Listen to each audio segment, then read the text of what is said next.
When I was a teenager, my friend and I came up with the idea to write a list of life goals on a piece of paper for our older selves. We placed our papers inside a lockable box without showing each other what we had written. My friend was the more responsible one between the two of us and the least likely to open the box prematurely, so we both agreed he would keep the box and store it somewhere in his parents' basement until we were old enough to open it together. Life went on, and eventually, we forgot about the box. Fast forward to my friend's father passing away, which left him with the house he grew up in but no living parents. My friend made plans to turn the house into an Airbnb. A couple of weeks ago, I got an unexpected call from him.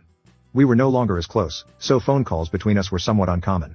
He informed me about his dad, the house, and then mentioned what he had found in his parents' basement, the box. I encouraged him to open it then and there and read what we had written while we were on the phone, but he suggested making it more meaningful by meeting up and reading it in person. Cut to the two of us becoming the four of us at the meeting because our girlfriends had also become invested and involved. So there we all were, at my friend's parents' house, enjoying good food and good company. When the time came to open the box, everyone expressed their excitement. My friend and I had totally forgotten what we'd written, so all of us were going in blind. A toolbox was required to open the box because the key for the padlock was nowhere to be found. My friend gave me his list, and I gave him mine. Our girlfriends insisted on it.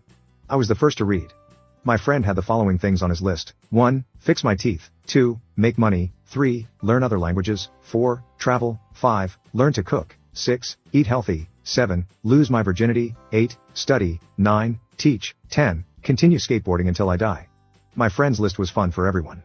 However, he seemed hesitant to read my list. As soon as he said it might be better if I read my list in private, all of us, including me, egged him on to just read the damn thing. My friend reluctantly read the following out loud. 1. Tell Josh I want to be his bottom. That was literally all I wrote. My friend, aka Josh, flipped the piece of paper so that all of us could see the drawing I had made of the two of us smashing. No one seemed to know how to react. I attempted to break the awkward silence by pointing out that I was obviously joking when I wrote that. My friend backed me up and said it was totally in character for teenage me to make gay jokes at inappropriate times. Everyone kind of filed my comment under boys will be boys and laughed it off. That being said, my girlfriend was not laughing during our drive home. She was too busy questioning me about my sexuality. She didn't stop with the questions until I finally confessed that I was, in fact, bisexual, something I had never actually shared with anyone before. Needless to say, that revelation created tension between us, even though I've assured her that I'm not attracted to anyone else but her. Pessimism is telling me that I should brace myself for a breakup. Update 1 day later. My girlfriend seems to be ghosting me now. Her responses to my messages have gone from one-word comments that took her forever to send, to nothing at all. My friend, on the other hand, hasn't stopped messaging me since the events in my previous post. Between my girlfriend ghosting me and my friend bombarding me with follow-up questions, I definitely feel like I messed up as a teenager when I decided to leave a note to my future self that exposed my sexuality. My friend has sent me multiple messages to inform me that he's still in touch with some of our former high school classmates. He made me aware of this because he wanted me to understand why he thought it made sense to share our decades-old list of life goals with other people. At first, I had no problem with it because I assumed everyone who knew me in high school would just laugh at my list and add it to all the other dumb stuff I said and did as a teenager. According to my friend, our former high school buddies did, in fact, laugh, but they also added my gay joke, or gag, or whatever it was, to their own little list of clues that apparently made them doubt my straightness throughout high school. My friend said that nothing about me had ever made him question my sexuality, but he was starting to feel like he might have missed something because it seemed like he was the only person in our circle of friends who hadn't connected the dots. I didn't know how to respond to that, but I managed to answer every question he had for me as truthfully as possible. Yes, it was more than just a gay joke. Yes, I wanted to be more than friends. No, I didn't know our friends had realized I had an inner twink. No, our friendship didn't fizzle out after high school because I had feelings for him. Yes, I'm into girls and guys. I could go on and on. My friend apologized for putting me on the spot and promised to make an effort to spend more time with me in person so that he can learn more about what makes me me. Like old times, but gayer, I guess. He even joked about setting me up with his male friends in case my relationship comes to an end. The last few days have been an emotionally exhausting experience. I've unintentionally come out twice now. So much for waiting until I was ready. Second update 6 days later. My family now knows I'm bi. My girlfriend shared the news with her gym partner, aka my sister, who then informed our parents. I had no idea any of this was happening until I recently visited my mom and dad.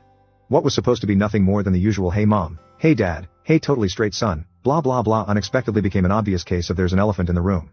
As soon as my parents asked me how things were going with my girlfriend, I knew they knew. My mom and dad never really cared about who I dated, so for them to suddenly be interested in my relationship made me feel like something was up.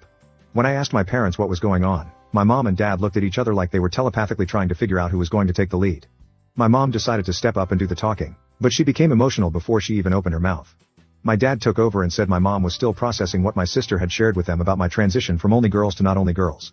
I didn't have to ask how my sister found out. I knew she must have heard it from my girlfriend since the two of them often worked out together. My mom, mid-tears, asked the universe, or whatever, if none of her children were straight. She was referring to both my brother and sister being gay. My dad reminded my mom that she had promised to keep her crap together, especially since she'd been through this twice with my siblings. My mom reminded my dad that she had to keep her crap together throughout their marriage, since it's become clear to her where all their children get their gayness from. I didn't know what that meant, and I didn't really want to know, so I interrupted whatever was happening between my mom and dad to tell both of them that, for the record, I was not gay, I was bi, but I was still the same person, and I would appreciate it if life could continue as if nothing had changed. I was practically pleading with my parents to please go on with their lives and leave my sexuality out of it, because it was beginning to feel like I'd been bi for just a few days and now nothing seemed the same. I was able to diffuse the tension between my parents, albeit just for that moment, and managed to get a group hug out of it. Would I call that a happily ever after? Not at all. It was an okayish ever after. Sadly, the same cannot be said about my relationship. My girlfriend and I broke up. She said her religion left no room in her life for a boyfriend who liked other guys. I knew the breakup was inevitable, but I never expected my girlfriend to play the religion card. I've literally never seen her pray or go to church, so the fact that she was suddenly too holy for me would have been hilarious if it weren't so heartbreaking. The good news is the damage is done. I lost the girl, and I might have resurrected unresolved marital problems between my mom and dad, but hey, at least I can hopefully move on and fully be me now. Commenter. So, your gay sister outed you to your parents after working out with your girlfriend, who then decided she couldn't be with you because of God. That seems hard to accept, but if true, your sister would be the jerk in this story. Well, the biggest one, anyway. Ops response. The day my sister moved out of the house was one of the best days of my life. Sharing a house with her for years was an absolute nightmare. I'm convinced she poisoned our dog on purpose. That's how much of a psycho I believe she is. I have no idea what my ex-girlfriend gets out of spending time with her. Ops shares details about his father's past. According to my brother, my dad used to sell the green stuff during his hippie days many moons ago, and apparently, the place where he sold the most just so happened to be near a popular gay club. My brother showed me a photo of my dad posing inside the gay club with a couple of his customers. My dad looked like the albino twins from The Matrix Reloaded, but less sophisticated. Anyway, what my brother was trying to say was that he thinks our mom might have a misconception about my dad secretly having a hidden intimate identity, when in reality, he was just a dealer who sold to random gay guys.